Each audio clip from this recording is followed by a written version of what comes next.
Magandang tanghali po sa inyo. Kaya lang po, sasalubungin ko na po kayo. Ito na po ang aking dala. Kayo ngayon'y aking tinatawagan, sana ay pakinggan dito sa gamutan.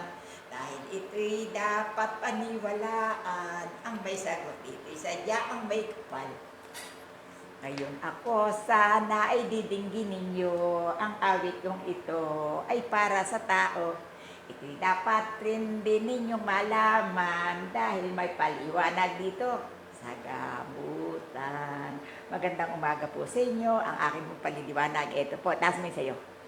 Ito po ang pinagmumulan ng sabwa. Ang paliwanag ko po ngayon, sabwa. Kapag po ang lining ninyo nagkakaroon po ng parang bukol, nararamdaman nyo po parang may babagsak, ang ibig po sabihin noon, marumi lamang ang lining nyo. Doon po nagmumula ang PCOS. Kaya ngayon po, mother pa rin ng Bulacan. Nadiscovery ko po yun sa pamamagitan ng Panginoon.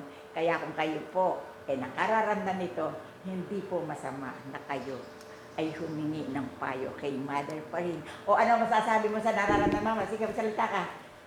Huwag mong bitiwan, huwag mong bitiwan. Maraming salamat po kasi habang maaga pa, natuklasan na papunta na pala sa buhay yung aking nararamdaman. Kaya kung may ganito rin kayong karamdaman, maaari po kayo magpunta dito po sa gamutan ni Mother Paring. Maraming salamat po. Okay, love you. O, Love ngayon. you po. Ito naman po ang aking isang ginamot, ha? Ito po, natutuwa nga po ako may kante. Kaya ngayon dapat nyo ring malaman at ang hiwaga ng bilang karamdaman, ito inyong dapat pakikinggan. Colon cancer po ito kung hindi maagapan. O ate, itaas mo na ako ako. Number 1. Ito po ang number 1. Anak, meron ka nga, oh. Number 1. Hamawak ka tayo. Hawak ikaw. O, number 2. Sige, kahit na lang dyan. O, number 2. Number 3. Number 4. Number 5. Number 6. O, hawakan mo. Ito na po ang pinakasapaw sa loob. Ngayon, ate, ano masasabi mo? Harap sa audience. Ano ba yung sasabihin ko? Nakalimutan. O, sige.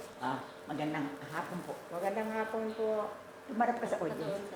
Nagpapasalamat po ako kay Mother pa rin. Ano sabi? Sa karamdaman. Sa karamdaman, Ang Diyos ang may bigay. ang Diyos ang may bigay. Okay. Okay.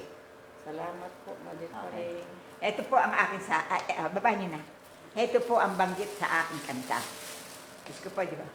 Kaya ngayon dito, sana'y inyong pakinggan ang lihim ng sekreto, lalo na sa karamdaman.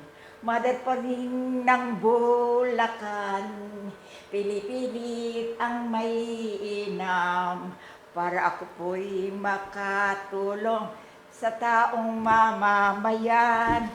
Ngayong narinig nyo, mother pa rin ng Bulacan, nagsisikap ng todo sa karamdaman ng tao.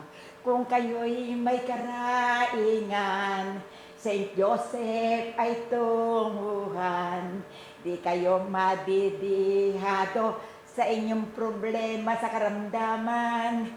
Mother pa rin ng Bulacan, ngayon ay naririto, kasalukuyang pumapapel, at ang Diyos ang patnubay. Anong iyong masasabi? Si Mother pa rin ay hatulan, dahil ito'y tunay kaloob, bigay ng may kapal.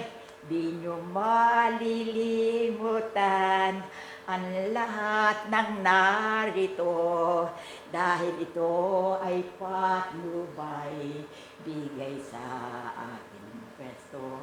Ako lama'y nagmamahal sa inyong mga tao, kaya wala na kayong sasabihin, mga tao kahit ano, Maraming po salamat, mahal po ang Panginoon. Kasi po, ako po'y pinapapil mo sa ganitong kasaysayan. Salamat po. Bumabati ako sa lahat ng nagpapalo up kay Mother Paring. Bye-bye. Maraming salamat.